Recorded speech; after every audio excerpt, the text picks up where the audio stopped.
I love my package, it has everything I love. Shell versus no shell, either one you pick you end up with about the same in the end. Learned this from a Google search. The ones with the shell do take a little longer to consume because of having to crack each one, but taste better and fresher than the unshelled. Both are good though. I'm addicted to these low. They are so good and Amazon has the best price on them. Really delicious pistachios. Pre-shelled, roasted with a great quality, taste, and good amount of salt. Not too much, not too little. Goodbye if you love pistachios as much as I do. Love these, so free and so delicious. Because I'm in Miami and it's August and high humidity, I put silica gel packs so they don't get soggy. Sometimes these are on sale, which could save you $2.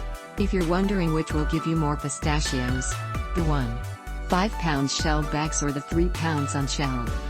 The answer to the 1.5-pound shelled bag. Someone online actually spent a week to do side-by-side analysis. I don't feel these as fresh as the one with shells. But the quantity for the price is reasonable. There is some flavor in these I don't like. Click link in description for more reviews.